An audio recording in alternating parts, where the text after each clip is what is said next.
So ayan o mga katropa, magandang araw sa inyo. Ngayon nga pala is gagawa tayo ng ng DL or Dark Lord na Dark Raven.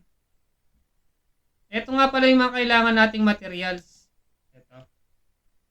Isang spirit ng Dark Raven, tapos dalawang Jewel of Soul, okay? Dalawang Jewel of Bless,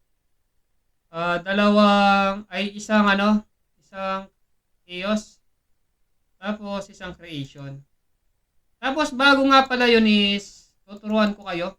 Ito. Tips lang, no? Ito. Pansin nyo, magkaiba yung kulay nito. Itong kulay blue is sa Dark Raven. Tapos itong medyo violet or parang medyo mapula-pula. Itong Dark or Soul. Kasi kaya sinasabi ko to, mayroong mga nai-scam. Lalo na yung mga beginner talaga. Nadadali ng mga chuplets eh. Yung mga nyetang chuplets na yan. So ito, tingnan nyo. Kulay pa lang magkaiba na. So guys, kasi lalos na sa mga hard server, medyo mahal yung presyo ng Dark Horse. Kasi kaya mas mahal to is halos buong depth or majority ng depth absorption ng DL nanggagaling dito sa Age Pet. Okay? Balik natin to. So ngayon, pag meron na tayong materials, pupunta tayo ng Laurentia. Tignan nyo ha.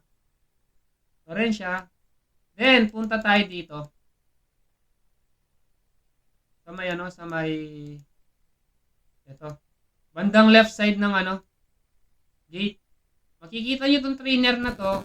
Malapit madalas sa may mage, bentahan ng item ng wizard. So, click mo. Then, Resurrect Spirit. Pagkatapos mong i-click yung Resurrect Spirit, lagay mo yung materials mo. Ito. Kung mapapansin mo dito, lalabas na yung yung requirements ng materials ito sa bandang baba. Okay. Ayan. Dalawang Jewel of Bless. Dalawang Jewel of Soul. Isang Creation. Isang Chaos. Ngayon guys, ito, 60% lang talaga yan. Malaki pa rin yung chance ng fail. Swerte yan talaga, no? So pagkalagay mo, is-click mo lang.